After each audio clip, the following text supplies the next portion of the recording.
Voilà, chers amis, bonsoir, merci de suivre Ivoire TV. Bonsoir.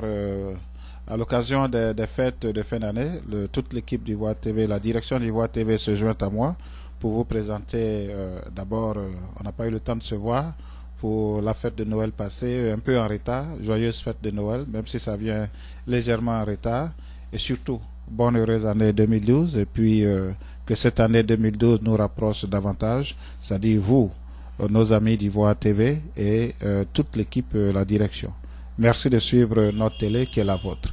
Je reçois aujourd'hui le docteur Nyaka Lagoté qui s'est déplacé spécialement de Washington DC jusqu'ici à New York dans nos studios pour bien sûr avoir cet entretien avec moi. Docteur, bonsoir. Bonsoir, Germain. Voilà. Merci. Vous êtes aujourd'hui à chaque fois, vous l'avez dit la dernière fois, à chaque fois qu'on a eu besoin de vous, voilà, vous avez toujours été là pour venir éclairer la lanterne des Ivoiriens.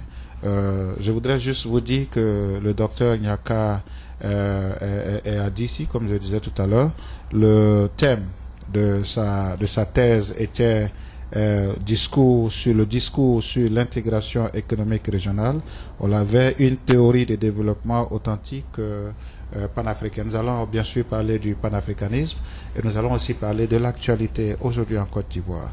Docteur, l'éminent sociologue politique et homme politique suisse Jean Zeigler a confirmé que le président Gbagbo retournera au pays et sera réélu. Utopie ou réalité? Merci beaucoup, Germain, pour l'opportunité que vous me donnez et je remercie et toute l'équipe d'Ivoire TV et de me permettre d'échanger avec les Ivoiriens et avec vous. Je pense que je ne pourrais pas répondre à la première question parce que certainement que Jean Ziegler a des données que nous n'avons pas. Et donc, on laisse le temps au temps de nous dire ce qui va se passer dans la carrière politique de Laurent Gbagbo. Docteur, vous êtes aussi analyste politique. Donc, c'est dans ce cadre, évidemment, que nous allons parler de la situation actuelle à Côte d'Ivoire. Vous êtes un grand défenseur du panafricanisme. Est-ce que vous pensez qu'aujourd'hui, le panafricanisme colle avec la réalité en Côte d'Ivoire? Merci, Germain. C'est une question très importante et je vais essayer de répondre à cette question au moins de deux façons différentes.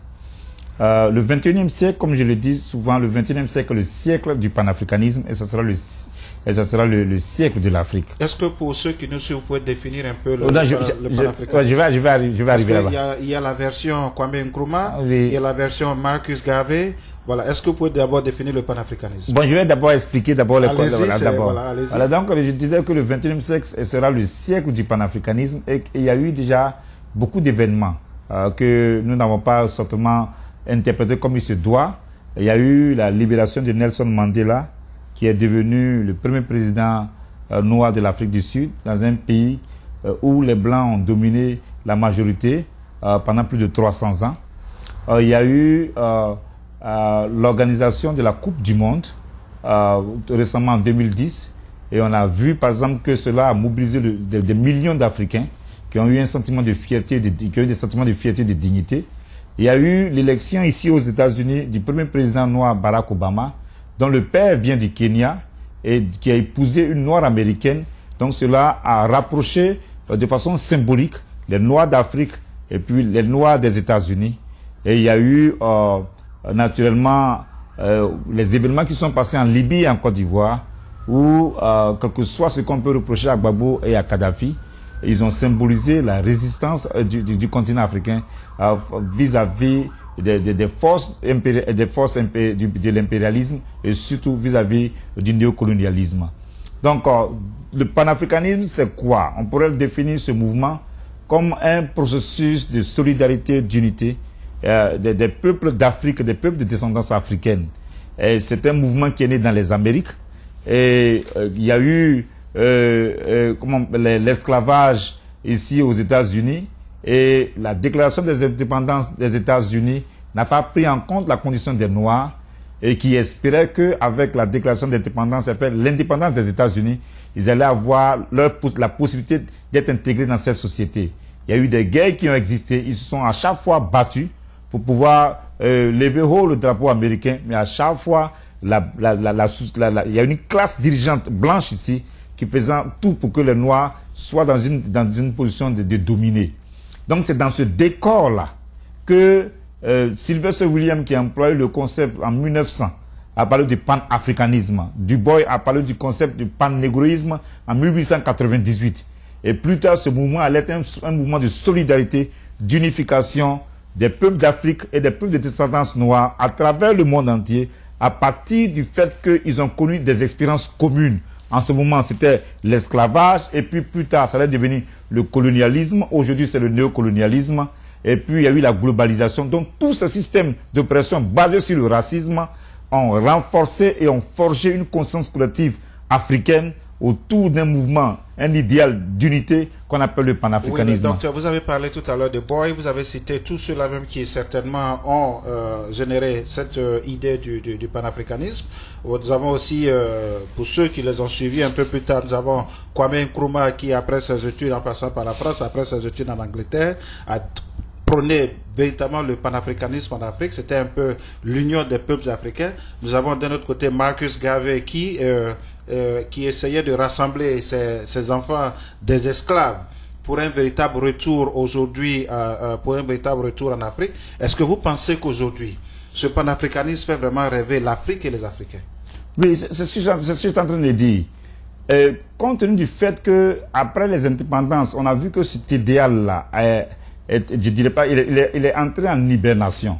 Et il faut savoir que pendant la bataille pour la décolonisation, il y a eu, comme vous l'avez si bien dit tout à l'heure, il y a eu ceux comme Kwame Nkrumah qui voulaient une unification immédiate de l'Afrique. Et il y a eu des gens comme Haïlé Sélassié et Houphouët-Boigny et bien d'autres qui voulaient une unification graduelle. Et donc, comme les tenants de l'unification immédiate n'ont pas pu triompher, comme le Kwame Nkrumah, c'est comme ça que dans un processus de réconciliation, de conciliation des positions, en 1963, il y a eu la création de l'unité africaine. Donc on connaît le bilan de l'unité africaine. Ils ont certainement réussi à soutenir des mouvements de dépendance ici et là, mais on est encore loin de l'idéal d'une unification dynamique comme Kwame Nkrumah le souhaitait.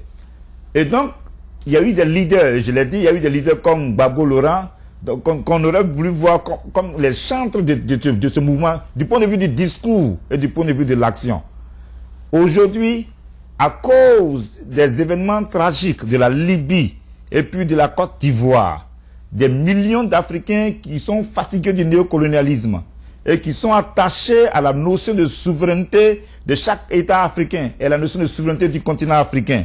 Des millions d'Africains se sont retrouvés dans ce combat de résistance de Gbagbo et de Kadhafi contre le néocolonialisme. C'est pour cela qu'un peu partout ailleurs, on peut voir les Africains se mobiliser pour soutenir qui le combat de Gbagbo ou qui le combat de Kadhafi. Oui, mais docteur, avec par exemple aujourd'hui, on va en venir tout à l'heure, le transfèrement du président Gbagbo à La Haye et la mort du président Kadhafi, est-ce que ce panafricanisme que vous défendez corps et âme aujourd'hui, est-ce que ce panafricanisme ne va pas piétiner? Non, c'est tout à fait normal que le peuple. Hier, c'est quoi? Hier, ils l'ont fait à Sankara. Sankara a été assassiné, Lumumba a été assassiné, Kwame Nkrumah a été renversé, Sékou Touré a été isolé. Donc, c'est un processus qui est, je ne dirais pas éternel, mais c'est un processus qui accompagne les différentes étapes de l'histoire des peuples d'Afrique depuis que ce mouvement a été lancé. Donc, il y a des leaders qui viennent, qui font ce qu'ils ont à faire, qu'on détruit. Mandela a passé 27 ans en prison, d'autres personnes ont été tuées, mais c'est un idéal auquel sont accrochés des millions d'Africains. Qui sont ceux qui se désolidarisent aujourd'hui comme étant successeurs de ce mouvement du panafricanisme que vous voyez en Afrique? Est-ce que pour nous donner des noms? Non, bon, je veux dire qu'on va pas chercher à jeter des pierres dans le jardin de qui que ce soit, mais Blaise Compaoré, par exemple, Alassane Dramane Ouattara, Kagame, je n'ai jamais entendu parler de Kagame, parler du panafricanisme. Museveni parle comme un dirigeant panafricain, mais Kabila, mais tous ces gens-là ne partagent pas l'idéal panafricain comme il se doit. Et comme je l'ai dit, même de Gbagbo lui-même, d'abord le panafricain c'est d'abord un idéal et c'est surtout un discours.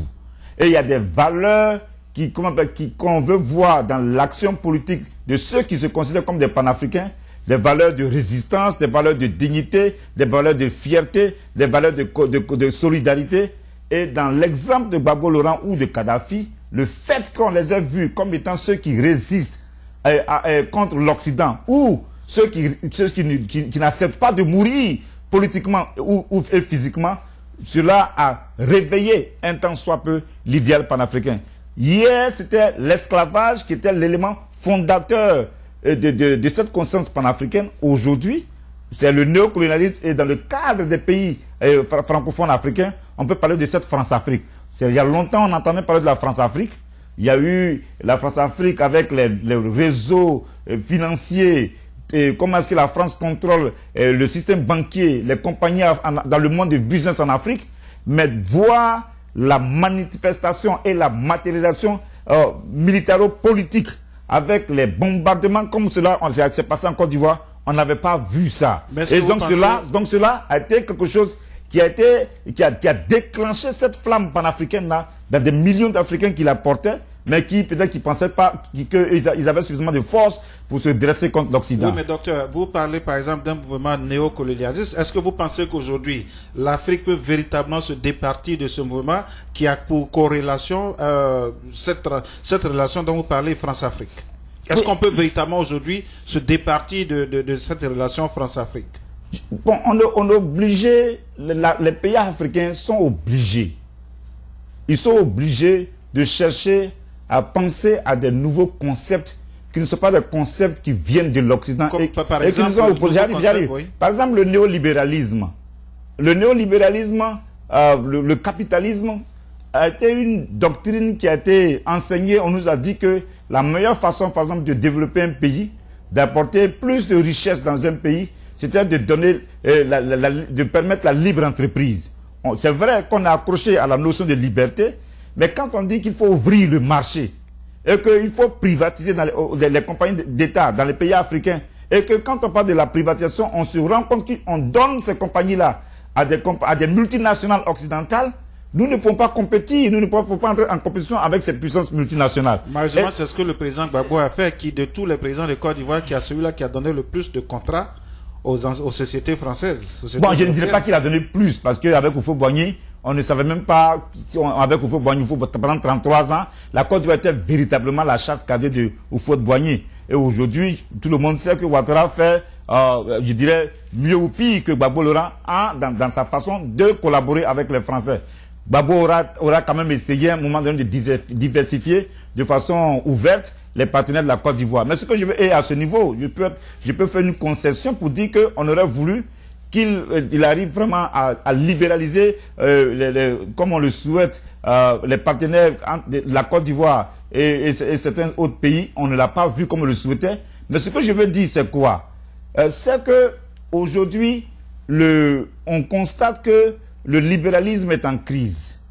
Il y a eu la crise économique en Amérique depuis 2008. Nous sommes encore dans cette crise. Ça va bien faire. Bientôt, on entre dans la 4e année.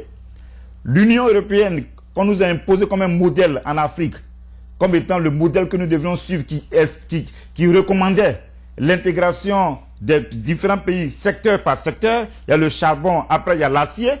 Donc, aujourd'hui, on se rend compte, 50 ans après, que l'Union européenne, les gens n'ont même pas une unification de leur budget. Donc, chaque État européen fait ce qu'il a à faire, et aujourd'hui, l'Union européenne est en crise.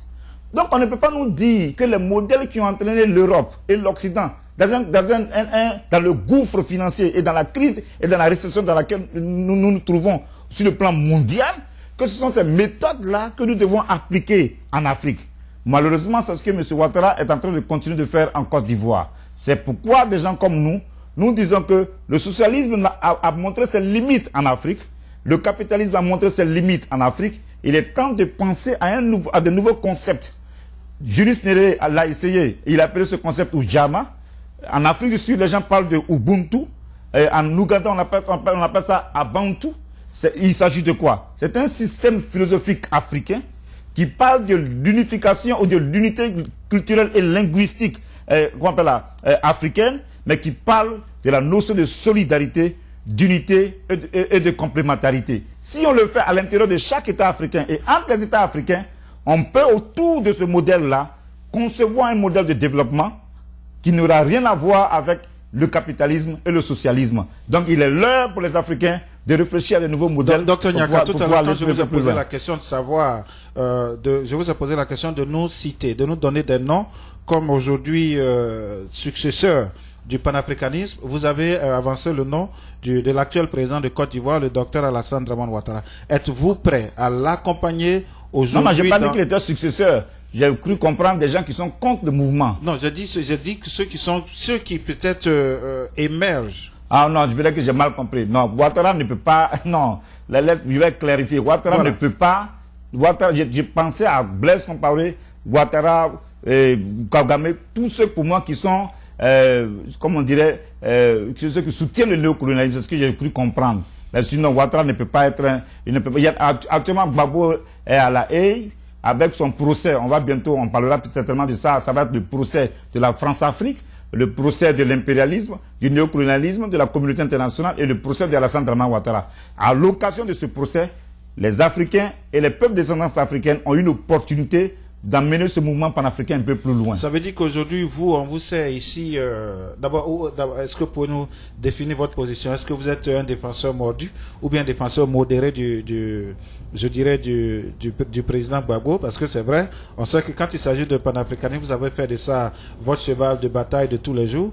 Mais maintenant, quand il s'agit de la défense du président Gbagbo, on vous a vu de temps en temps attaquer le président, surtout quand il a tort, et le soutenir quand il a raison. Est-ce que vous êtes prêt aujourd'hui à accompagner le président Alassane Dramane Ouattara dans peut-être ses activités, surtout pour réussir la mission qui lui est assignée pour un bon devenir de la Côte d'Ivoire?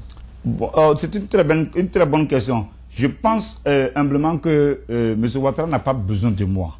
Il a tout. Vous êtes Ivoirien. Il a besoin de tous les Ivoiriens. Il a besoin de tous les gens.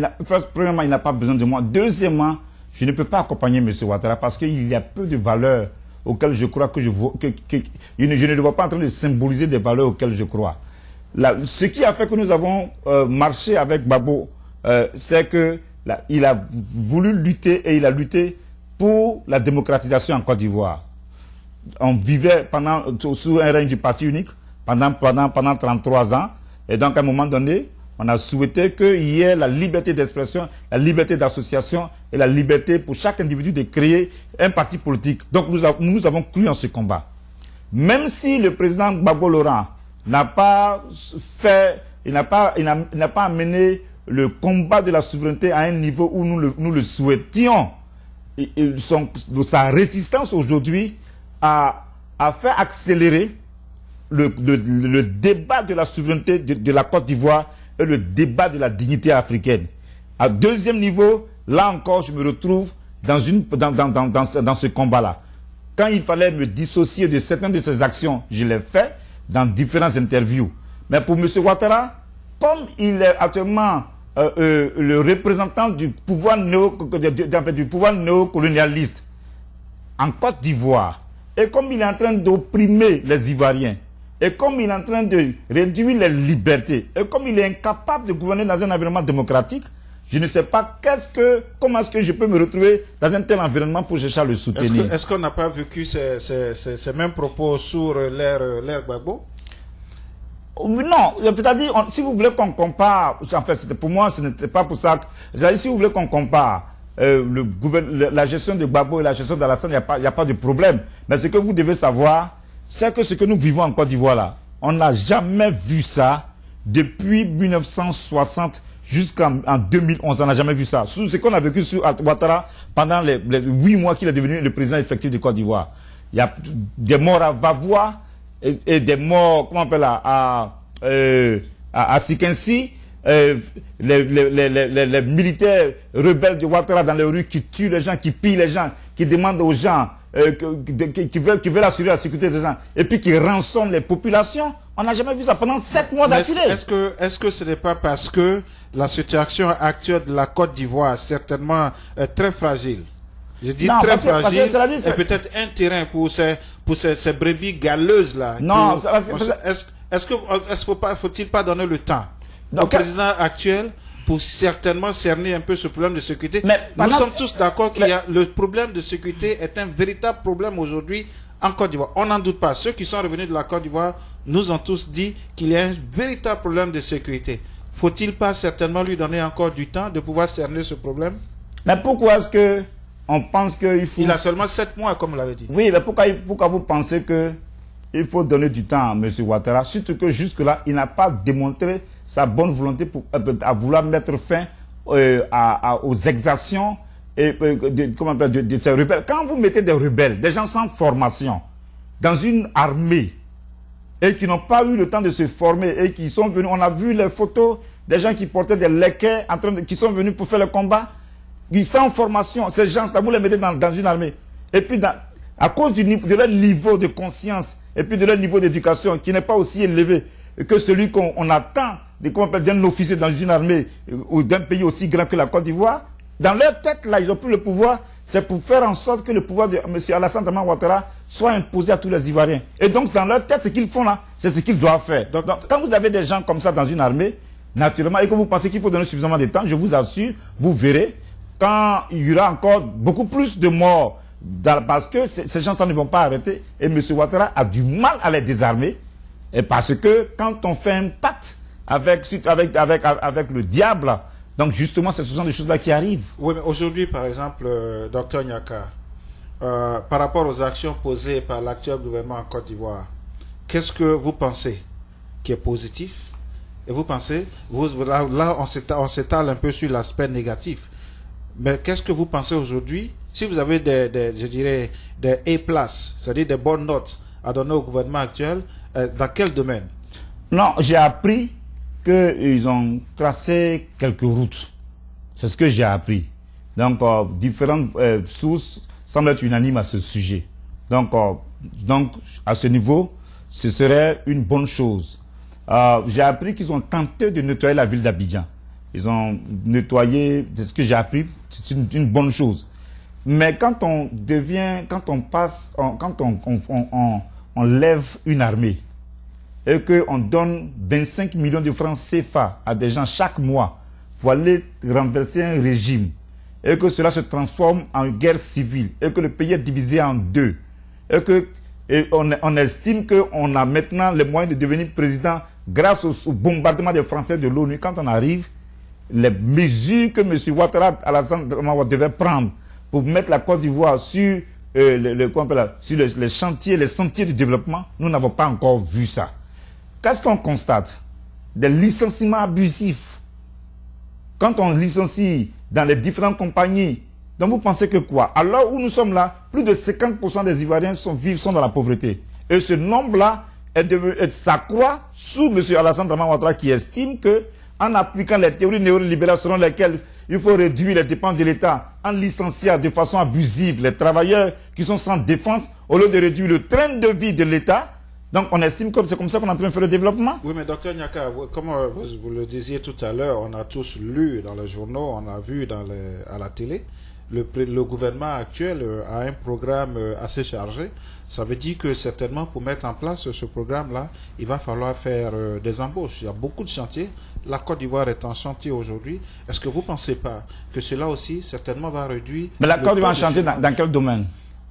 Il y a le domaine de routier, comme vous l'avez dit tout à l'heure, le domaine de l'hôtellerie, le domaine du tourisme, et puis bien d'autres. Je peux vous donner toute une liste aujourd'hui. Est-ce que vous ne pensez pas que certainement, parce que le président Alassane Dramane Ouattara a dit, quand il a pris le pouvoir, que certainement l'année 2011 n'est pas son année, parce que c'est les conditions dans lesquelles il est venu au pouvoir. Il voudrait véritablement prendre en charge le devenir de la Côte d'Ivoire à partir de 2012. Est-ce qu'il ne faut pas lui donner certainement cette période de grâce-là Non, c'est ce qui est un peu triste dans son parcours politique. M. Ouattara n'a pas eu de période de grâce. Et il n'en aura pas. Quand les Occidentaux ont dit que M. Ouattara était le président de la République de Côte d'Ivoire, et c'était quoi? Dans la première semaine du mois de décembre. Et je l'ai déjà dit sur les antennes. Qu'est-ce qu'il a fait? Il a pensé qu'il fallait concentrer le maximum de son énergie à déloger Gbagbo du palais présidentiel. Pendant ce temps, qu'est-ce qui se passait au nord, dans la région qu'il contrôlait? ils ont fermé les écoles au nord qu'ils contrôlent pour protester contre Gbagbo Laurent qui refusait de quitter le palais présidentiel. Qu'est-ce qu'il a fait? Au nord, les gens ont continué, les rebelles de M. Ouattara, les gens ont continué à prendre, à rançonner la population et à garder cet argent. C'est seulement, je crois, le mois dernier, ou peut-être il y a 2 mois, que les gens ont commencé à procéder à l'unicité des caisses de l'État. Donc quand quelqu'un commet ces erreurs de jugement, au moment où il avait le capital qu'il fallait, aujourd'hui là, si 2011 n'est pas l'année de M. Ouattara, 2012 sera l'année du peuple de Côte d'Ivoire. Donc si 2012 est l'année du peuple de... Parce que pour l'instant, à cause de la peur, les gens n'ont pas eu le temps de protester, les gens n'ont pas eu le temps de pleurer comme il se doit. Et quand ils vont commencer à le faire en 2012, ce n'est pas en ce moment-là que le monsieur va avoir les moyens de faire ce qu'il a envie de faire. Et comme il ne peut pas gouverner dans un environnement démocratique, et que ce qu'il sait faire, c'est la répression, et comme généralement on ne gouverne que par les moyens par lesquels on est arrivé au pouvoir, donc en 2012, il va continuer dans la répression. Oui, et je pense que quand il n'aura pas réglé cela, ça va être difficile pour lui de réellement faire le développement qu'il a envie de faire. Bientôt, Dr Nyaka, bientôt le président Ouattara aura un nouveau gouvernement parce que on se dit tous, et on l'espère, pas on l'espère, mais je pense qu'en tant qu'homme de la presse, nous observons certainement que le Premier ministre Soro Guillaume va partir.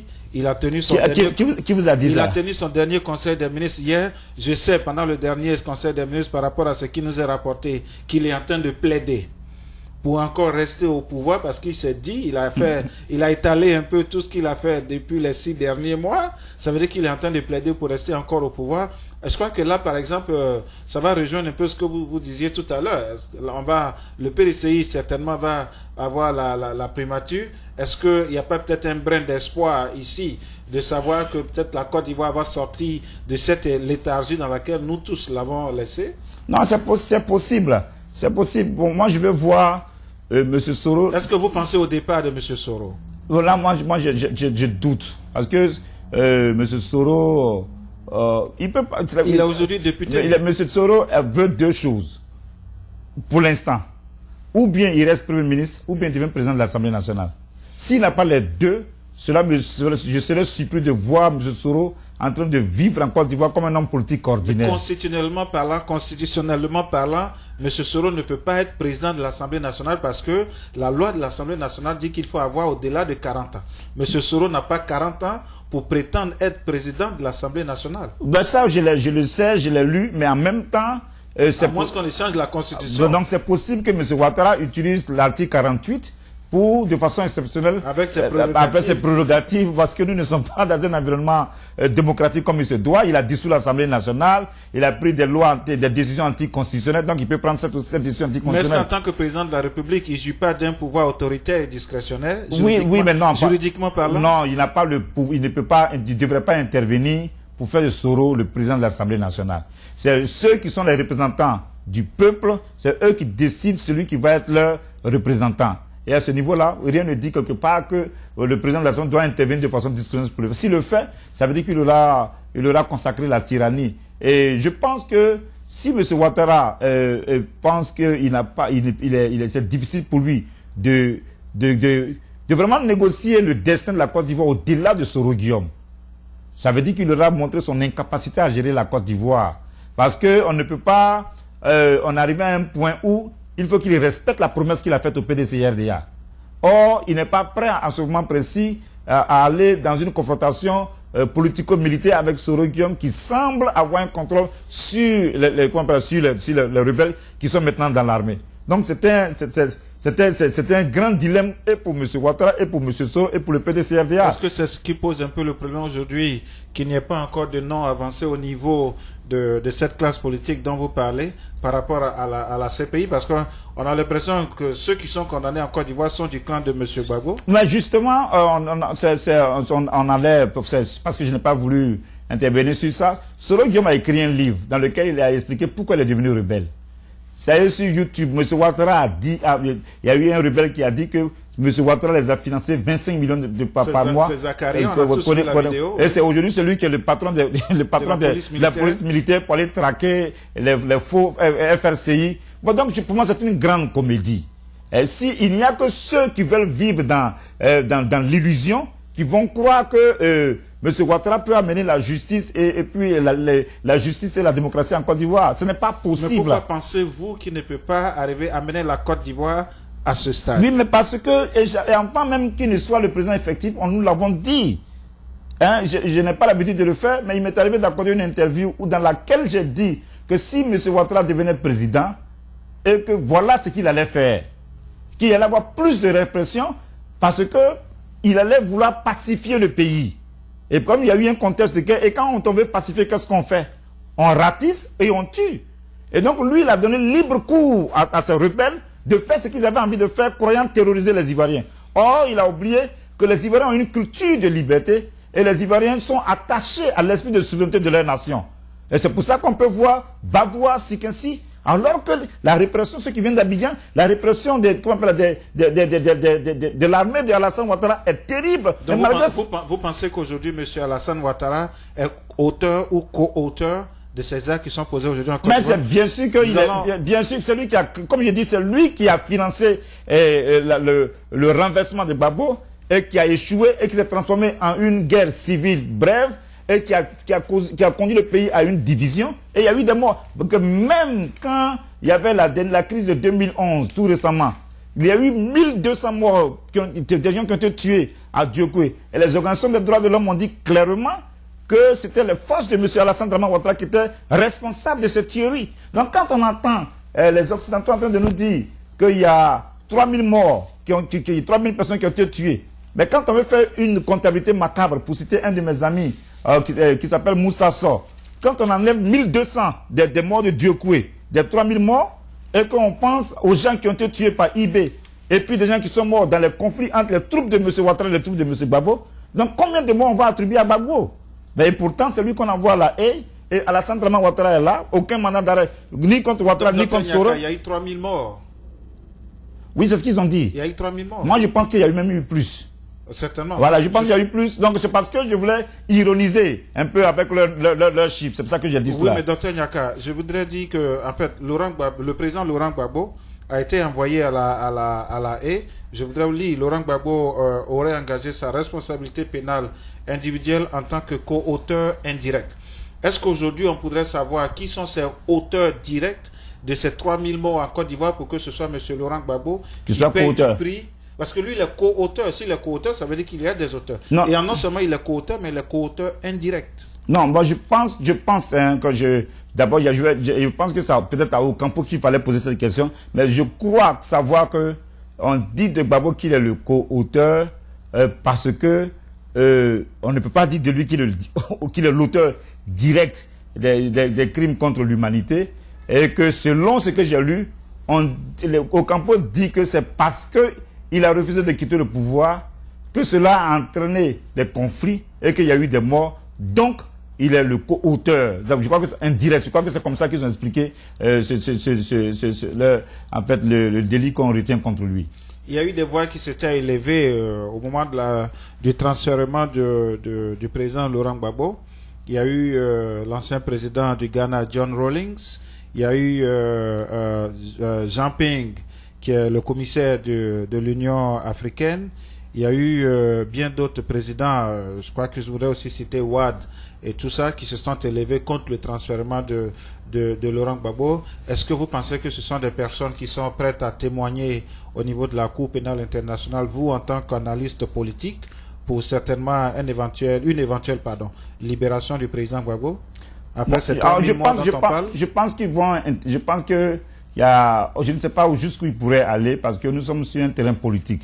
Le procès de Gbagbo n'est pas un procès, c'est un procès qui n'est pas que juridique, c'est un procès politique. Je ne sais pas si Rawlings peut avoir le courage d'aller à la haie pour témoigner, mais ce que je sais, c'est que si les choses se passent bien, je crois qu'on aura peut-être le temps d'en parler, si on arrive à parler de la question de la défense de Gbagbo Laurent, parce qu'il y a une sorte de suspicion légitime. Oui, à ce niveau, docteur, il y a une sorte de suspicion avec tout le respect que je vous dois, permettez que je vous arrête, parce que nous savons juste, il y a quelques jours, nous venons d'apprendre que le président Laurent Gbagbo, je dirais, vient de renvoyer, virer tous ceux que les gens appelaient dans le temps les charognards, en l'occurrence Maître Dumas, Maître Vergès, Maître Bourtemieux, qui ont été payés à des coûts de, je dirais, millions de francs CFA pour défendre le président Gbagbo, il vient de les renvoyer tous aujourd'hui. En fait, c'est juste pour apporter un additif à ce que vous dites. Alors, est-ce que c'est une bonne stratégie pour le président? Je voulais profiter de l'occasion pour aller un peu plus loin dans le débat. Allez-y, c'était juste un additif. Voilà, nous, on sait aussi qu'aujourd'hui, il y a beaucoup de personnes qui expriment une sorte de suspicion légitime et une inquiétude légitime par rapport au fait que M. Emmanuel Altilt, l'avocat du président Gbagbo, serait un ami de Sarkozy et aurait représenté les intérêts français plus d'une fois. Et que ce monsieur-là, aujourd'hui, se trouve être l'avocat de Gbagbo Laurent, alors que nous sommes dans un conflit ouvert avec la France et Emmanuel Altilt, qui est français, et qui a montré ses acquaintances avec Sarkozy et qui a représenté les intérêts français, en train de défendre Laurent Gbagbo. Beaucoup de personnes estiment que bon, cela fait peur. Bon, je ne sais pas si je ne dirais pas de Vergès et de Dumas qui sont des charognards. Je ne les connais pas. On l'a tous lu, je le dis par rapport à ce qu'on a lu dans le temps, parce qu'on a dit qu'ils ont chargé M. Gbagbo à coût de millions de francs CFA, et qu'à chaque fois qu'ils allaient en Côte d'Ivoire, au temps où M. Gbagbo était encore au pouvoir, ils en sortaient avec des caisses, des valises d'argent. C'est par rapport à ça que je dis. Bon, je vais donc, dire on plagie un peu les autres. Voilà. Maintenant, ce que je vais dire aujourd'hui, c'est que il y a un flou. Ce que je peux dire, c'est qu'il y a un flou par rapport à la question de la défense de Gbagbo Laurent. Je sais que M. Kone Katina est son porte-parole et son représentant. Et je sais que une dame nommée Géraldine Odeori est son conseiller juridique et que c'est elle qui a eu mandat du président Gbagbo de mettre sur pied un collectif d'avocats. Depuis que le président Laurent Gbagbo a été transféré à Korogo jusqu'à aujourd'hui, nous n'avons pas senti, nous qui sommes à l'extérieur, et beaucoup d'autres amis qui sont à l'extérieur, même en Côte d'Ivoire, on n'a pas senti une stratégie de communication claire de la part de ceux qui représentent les intérêts du président Laurent Gbagbo. Vous voulez dire Maître Vergès, Maître... Non, je parle de M. Kone Katina, qui certainement a des qualités exceptionnelles. Mais est-ce que c'est pas parce qu'il y a eu déjà ce conflit-là entre M. Kone Katina et M. Alain Toussaint? Non, jusque-là, on ne savait pas véritablement qui était le porte-parole du président. Non, j'arrive à ce niveau. Je dis bien que nous n'avons pas senti. Nous, les Ivoiriens veulent savoir. Les Ivoiriens ont besoin de savoir. Et M. Kone Katina et Mme Géraldine Odeori et tous ceux qui représentent les intérêts du président Gbagbo ont un devoir de responsabilité vis-à-vis de tout Ivoirien, quel qu'il soit, qu'il supporte Gbagbo ou qu'il ne supporte pas Gbagbo, et plus particulièrement ceux qui soutiennent la cause d'une Côte d'Ivoire souveraine. Parce que, au départ, on a entendu parler de Vergès, on a entendu parler de Roland Dumas, on a entendu parler de Sekaldi, et puis tout d'un coup, on ne les voit plus. Aujourd'hui, on entend parler de Emmanuel Altilt. Ils ont besoin de venir au dehors pour expliquer, puis pour rassurer les gens. Parce que si nous sommes en train de lutter contre l'impérialisme. En tant qu'analyste politique, qu'est-ce que vous avez découvert sur le renvoi de ces... Non, c'est ce que je dis là. Si nous sommes en train de lutter contre l'impérialisme et qu'on estime que l'impérialisme, qu'il peut avoir plusieurs têtes et que l'impérialisme a plusieurs façons de fonctionner, on ne peut pas, après ce que nous avons vécu là, nous dire, bon, on fait confiance à M. Kone Katina, à Mme Odeori, et puis à M. Emmanuel Altilt. Emmanuel Altilt est un très grand avocat, il va faire son travail. Il a certainement des qualités exceptionnelles d'avocat, tout comme M. Katina a des qualités exceptionnelles de leader, Mme Géraldine Odeori a des qualités exceptionnelles d'homme de droit et de femme de droit. Mais nous disons qu'il est mieux, sans entrer dans le combat entre M. Alain Toussaint et Kone Katina. Je sais que le président a nommé M.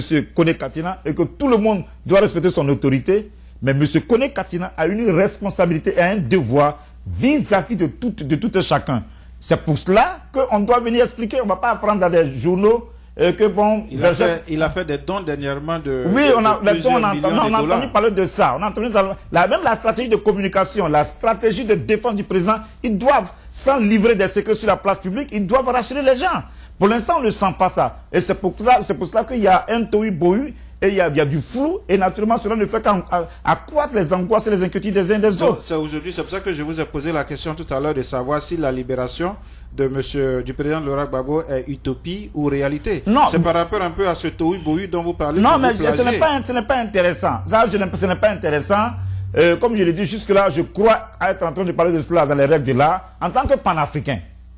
En tant que panafricain, aujourd'hui, on devrait voir, même si les gens ont choisi Emmanuel Altilt, on devrait voir, comme c'est un procès politique, on devrait voir dans le collectif des avocats qui défendent le président Gbagbo, on devrait voir cette dimension politique panafricaine de la stratégie de défense du président Laurent Gbagbo. Depuis le 11 avril jusqu'à aujourd'hui, on n'a pas encore vu cela.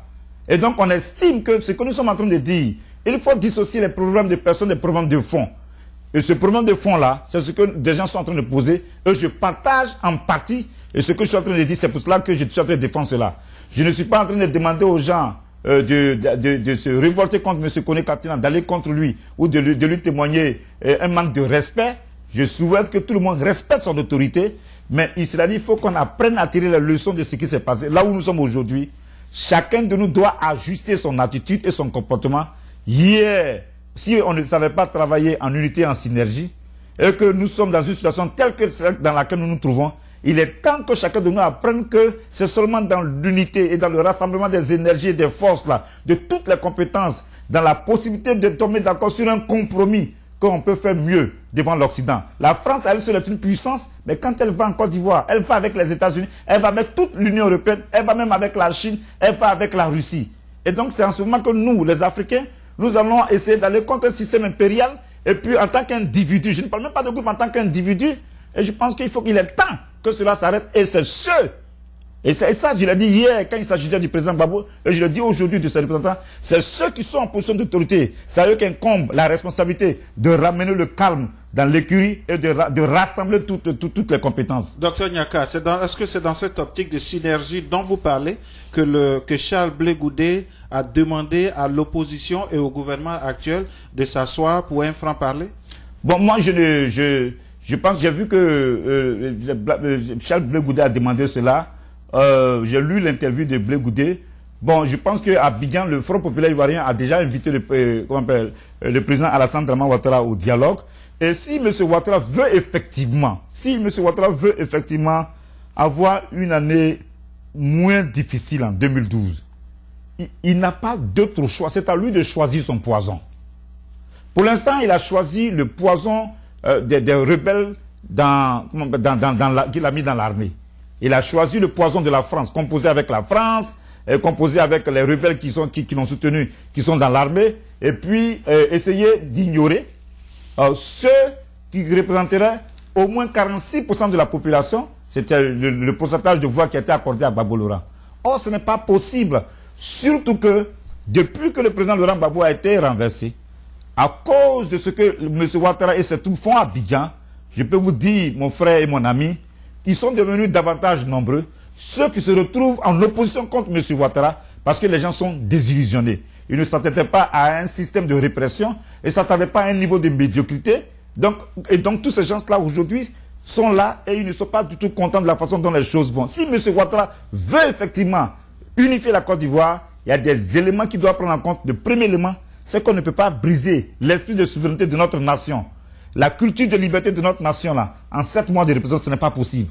Il doit composer avec ces données-là et puis essayer de jeter les bases d'une véritable négociation. Mais malheureusement, comme il a déjà envoyé Gbagbo au TPI, donc je ne sais pas comment il va réparer cette faute-là. Oui, mais est-ce que vous condamnez aujourd'hui le fait que le FPI ait fait la politique, prôner la politique de la chaise vide? Est-ce que c'était pas par exemple ici un tremplin, c'était pas par exemple un canevas pour le FPI aujourd'hui de pouvoir s'exprimer au niveau du Parlement, parce que vous avez parlé de liberté, vous avez parlé de souveraineté, vous avez parlé de liberté culturelle. Est-ce que vous adoptez aujourd'hui la position du FPI de faire la politique de la chaise vide? Quand vous avez lu l'interview de Mamadou Koulibaly, qui a quitté le FPI et qui voulait que les gens aillent aux élections, j'ai lu son interview. Je ne veux même pas parler des voix qu'il a eues. Ils ont tous été battus. Voilà, je ne veux même pas parler des voix qu'il a eues, mais j'ai lu son interview. il a dénoncé ce pourquoi le FPI n'est pas aux élections. C'est ce qu'il a dénoncé à la pratique des élections et puis, naturellement, à quoi cela a servi. Je pense qu'à un moment donné, moi, je peux le dire sincèrement, je voulais que les forces de progrès donnent un message fort à M. Alassane Dramane Ouattara qui pensait qu'il pouvait mener Gbagbo au TPI et puis utiliser la corruption, la répression avec le soutien de l'ambassadeur des États-Unis qui est descendu dans la vallée depuis longtemps en train de faire de la corruption ici et là, pousser les gens du FPI à être des candidats indépendants. Mais ce n'est pas possible. Et je le dis, tous ceux qui sont en train de faire les analyses en Côte d'Ivoire, ils se trompent sur notre peuple. La Côte d'Ivoire, là, si vous avez le temps, lisez sur la Côte d'Ivoire au temps de la colonisation. Vous allez voir les révoltes des peuples à baie contre le système colonial. Vous allez voir que même Félix Houphouët-Boigny, on a dit un moment, on avait appris, on disait que bon, Houphouët-Boigny avait inventé des complots, mais les Ivoiriens ont cette culture de liberté. Les Jean-Baptiste Moquet, tous ces gens, à un moment donné, ont symbolisé la résistance contre Félix Houphouët-Boigny. Et après, on a vu ce que ça a donné en 1990. Déjà en 80, il a compris qu'il fallait ouvrir. C'est comme ça qu'il y a eu, on a commencé à faire les élections des députés. Et puis, 90, c'est arrivé, il y a eu le multipartisme. Gbagbo Laurent, lui-même, qui a soutenu le mouvement démocratique en Côte d'Ivoire jusqu'à ce qu'il devienne président. Quand à un moment donné, les Ivoiriens, à un moment donné, n'étaient pas satisfaits de sa façon de gérer le pays, et que les gens, ils ont eu le sentiment qu'ils n'écoutaient pas leurs cris de cœur, on sait comment les Ivoiriens ont réagi. Ce que je veux dire, aujourd'hui, là, au 21e siècle, en 2011, bientôt en 2012, aucun homme ne peut venir en Côte d'Ivoire, dire qu'il va diriger la Côte d'Ivoire, et il va essayer de négliger ces deux éléments fondamentaux qui font partie de notre culture en tant que peuple et de notre culture en tant que pays. La culture de la liberté et puis l'esprit de souveraineté. Et aujourd'hui, on voit que M. Ouattara n'est pas en train de prendre cela en compte. Donc, vous ne soyez pas surpris que ce monsieur ait déjà échoué. Ben, est-ce que ce n'est pas un peu, pour prendre un peu l'exemple des États-Unis, dit que M. Ouattara a hérité d'une situation assez difficile, qu'il faut certainement du temps pour certainement y pallier et penser toutes les plaies? Je n'ai pas lu ça, mais ce que je peux vous dire, c'est que j'ai vu que l'ambassadeur des États-Unis était très actif avant les élections législatives et tous ont pensé que bien que Gbagbo ait été envoyé au TPI, leur pouvoir allait, avec toutes les machinations, les Ivoiriens allaient voter, aller aux élections législatives. Ils se sont rendus compte que ce qu'ils ont fait, ça n'a pas marché. Avant les élections législatives, il y a eu un communiqué d'une personnalité du State Department qui était en train d'encourager les Ivoiriens à aller aux élections. Après les élections législatives, le communiqué n'est plus venu du State Department. Le communiqué est venu de l'ambassadeur des États-Unis, qui était un communiqué laconique, parce que tous ont été embarrassés, ils se sont rendus compte que ce qui se passe à Abidjan, là, ça va au-delà de la personne de Gbagbo Laurent. Et c'est ce que je suis en train de vous dire. Est-ce que, Dr Nyaka, est-ce que le transfèrement du président Gbagbo n'est pas un signal fort aujourd'hui pour nos dirigeants africains pour dire qu'ils ne sont pas au-dessus de la loi? Mais pourquoi la question à poser, ce n'est pas ça. La question à poser, pourquoi lui? Pourquoi pas Blaise Compaoré? Pourquoi pas Kagame? Pourquoi pas Kabila? Pourquoi pas Alassane Ouattara? Est-ce que ce n'est pas parce que chacun aura son temps? Donc pourquoi? Avec les Blancs, ce n'est pas parce que, vous avez cité Alassane Ouattara tout à l'heure, nous savons qu'il y a eu une loi d'amnistie. Si Alassane Ouattara éventuellement a été responsable de quelconques exactions en Côte d'Ivoire, il y a eu une loi d'amnistie. On a parlé tout à l'heure du Premier ministre Soro, surtout sachant pertinemment que c'est le pays qui demande à la CPI d'intervenir. Oui, mais ce que je suis en train de dire, je suis en train de dire que M. Ouattara, pour ceux qui le connaissent, est mu par un esprit de vengeance et un esprit de vengeance. Et donc c'est ce qu'il est en train de faire. Rien n'obligeait, et je l'ai déjà dit, rien n'obligeait M. Ouattara à envoyer Gbagbo au TPI. Rien. Alors là, rien ne l'obligeait. Mais s'il l'a fait... Est-ce que vous ne pensez pas que le président Gbagbo aujourd'hui, à la Cour pénale internationale, je dirais mieux cadré, jouit d'une plus grande liberté d'expression qu'en le gardant en Côte d'Ivoire? Ça c'est évident. Mais ce que je veux dire, quand on veut bâtir une réconciliation, et je l'ai déjà dit, Alassane Dramane Ouattara n'a pas souffert plus que Nelson Mandela, qui après avoir fait 27 ans en prison, là, quand ils ont pris le pouvoir, ils ont trouvé qu'il fallait faire au nom de l'esprit Ubuntu, qui parle des valeurs humaines dans une communauté, dans les hommes. Ouais. Ils ont pensé qu'il fallait faire la commission vérité et réconciliation. Et puis, ils ont pardonné tous les crimes qui ont été commis. Ce n'est pas un crime qui a été commis en 10 ans. C'est des crimes qui ont été commis pendant 300 ans là-bas. Depuis que les Blancs ont mis les pieds là-bas, là, Ils ont opprimé les Noirs pendant 300 ans. Et c'est qu'avec la génération de Nelson Mandela, ils ont essayé de pardonner tous ces crimes-là pour essayer de rebâtir une nouvelle Afrique du Sud. Donc quand M. Ouattara estime que, poussé certainement par les Occidentaux, qui ont envie de briser Gbagbo et qui estiment que si Gbagbo Laurent est hors du jeu politique, cela va leur permettre à eux de faire ce qu'ils ont envie de faire en Côte d'Ivoire. Et je dis qu'ils se sont trompés. La preuve, Gbagbo Laurent est en Hollande et M. Alassane Dramane Ouattara a du mal à gouverner la Côte d'Ivoire. 5 morts à Vavois, 5 morts à Sikassi, des morts chaque jour dans les rues d'Abidjan et en Côte d'Ivoire. Comment est-ce que M. Ouattara va réussir à bâtir une unité en Côte d'Ivoire? Contrairement à 3000 morts? Non, les 3000, ce que vous ne savez pas, les 3000, c'est pas Gbagbo qui a causé tous les 3000 morts, c'est même pas possible. On va pas rentrer dans ça. Tout à l'heure, j'avais voulu ironiser en parlant de la comptabilité macabre, mais ce n'est pas. Le IB avait été. Je dis qu'il y a eu 1200 morts à Diokoué. Il y a eu 1200 morts à Diokoué.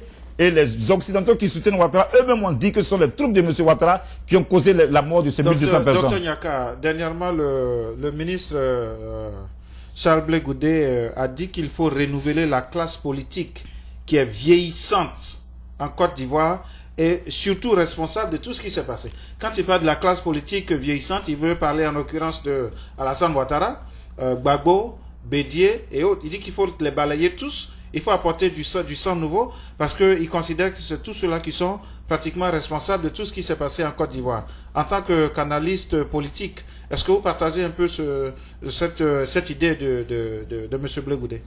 Je pense humblement que si j'avais accès à M. Blé Goudé, je pense que je lui aurais suggéré de ne pas avoir ce genre de propos. Parce que j'entends aussi des gens dire qu'il faut balayer la classe politique et avec elle ceux de la génération de Blé Goudé et de Soro Guillaume qui ont été avec eux. Donc si on parle comme ça, à un moment donné, on n'aura plus personne sur l'échiquier politique en Côte d'Ivoire. Donc je pense que pour moi, ce qui est essentiel, c'est de promouvoir des valeurs fortes. Pour moi, c'est ça qui est essentiel. S'il y a un individu qui a 60 ans, et puis qui symbolise les valeurs de Ubuntu, comme Nelson Mandela. S'il y a quelqu'un qui a 25 ans, et puis qui symbolise les valeurs de Ubuntu, je pense que ces gens-là peuvent se retrouver dans la promotion de ces valeurs fortes dans une communauté pour bâtir une communauté de vertu, une communauté avec un capital moral, où il y a moins de corruption, moins de malhonnêteté, pour qu'on puisse vraiment essayer de tracer les sillons d'un véritable développement. Pour moi, c'est ça qui est le plus important. Docteur Nyaka, nous tirons vers la fin de cette émission. Vous savez, nous ne pouvons pas la terminer sans parler de réconciliation en Côte d'Ivoire, sans parler évidemment du devenir de la Côte d'Ivoire, sans parler de l'explosion économique en Côte d'Ivoire. Donc vous, par exemple, en tant que journaliste, parce qu'il faut le dire, vous êtes journaliste, vous avez écrit dans plusieurs journaux en Côte d'Ivoire, dont je vais expressement taire les noms. Votre thèse également a parlé aussi, bien sûr, du devenir de la Côte d'Ivoire. Je vais rappeler tout à l'heure le thème de votre thèse à la fin de cette émission. Est-ce qu'on peut véritablement, à quel prix aujourd'hui, les Ivoiriens devraient se réconcilier, surtout pour les générations à venir? Bon, je pense que si M. Ouattara est capable de ramener Gbagbo de la haie. Vous pensez à ça?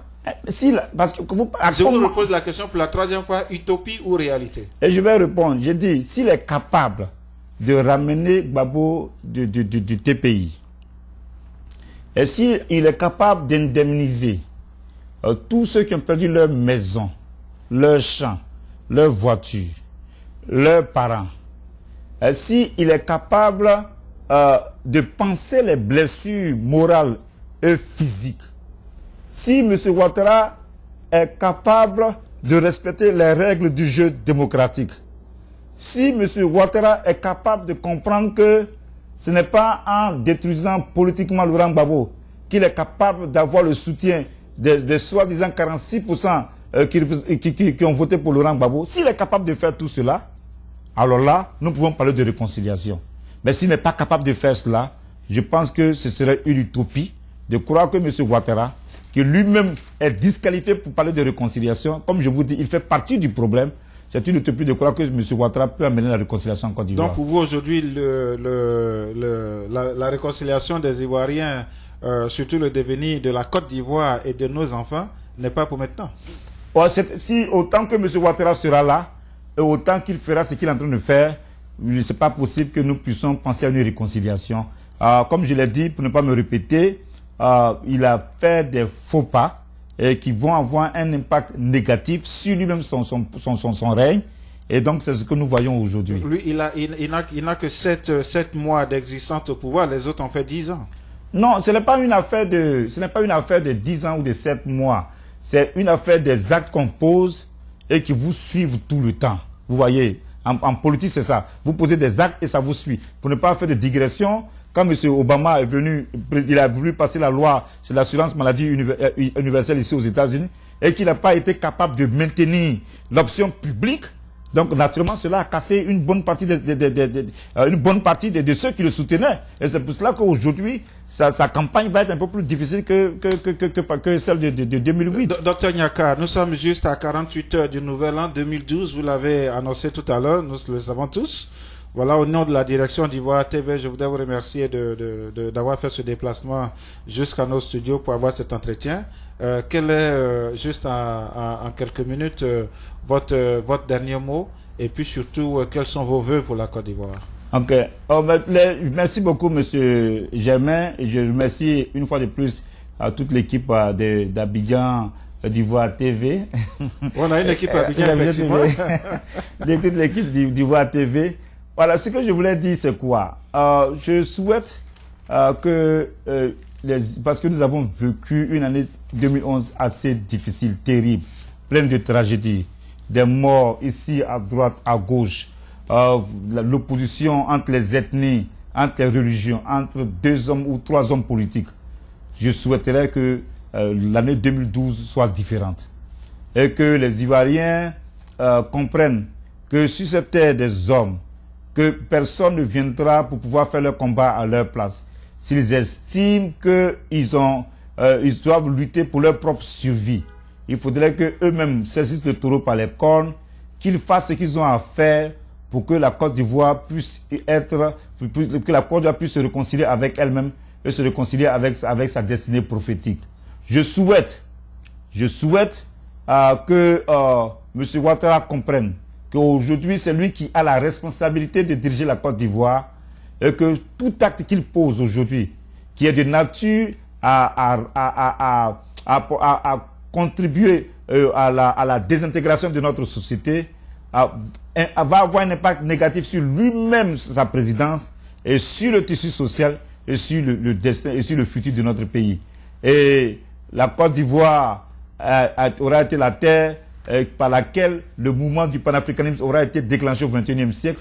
C'est une occasion de fierté pour les Ivoiriens et c'est une opportunité que nous avons de mobiliser les Africains, les peuples de descendance africaine. Et à l'occasion du procès de Laurent Gbagbo, nous devrons faire tout ce qui est possible pour pouvoir donner au débat sur le panafricanisme une dimension beaucoup plus internationale. Donc merci beaucoup et que Dieu nous bénisse. Dieu rachète la Côte d'Ivoire. Voilà, Dieu rachète l'Afrique. Voilà, chers amis d'Ivoire TV, bonsoir, dormez bien. Au nom de la direction d'Ivoire TV, je voudrais vous souhaiter une bonne et heureuse année 2012. Voilà, je recevais aujourd'hui le docteur Nyaka. Docteur Nyaka qui est écrivain, qui est journaliste, il est analyste politique et nous avons discuté de la Côte d'Ivoire. Merci, bonsoir, bonne et heureuse année 2012 et pourquoi pas, certainement qu'on va se retrouver l'année prochaine. Docteur, merci bien. Merci, merci d'être venu sur le plateau. Merci beaucoup. Merci infiniment. Merci. Voilà.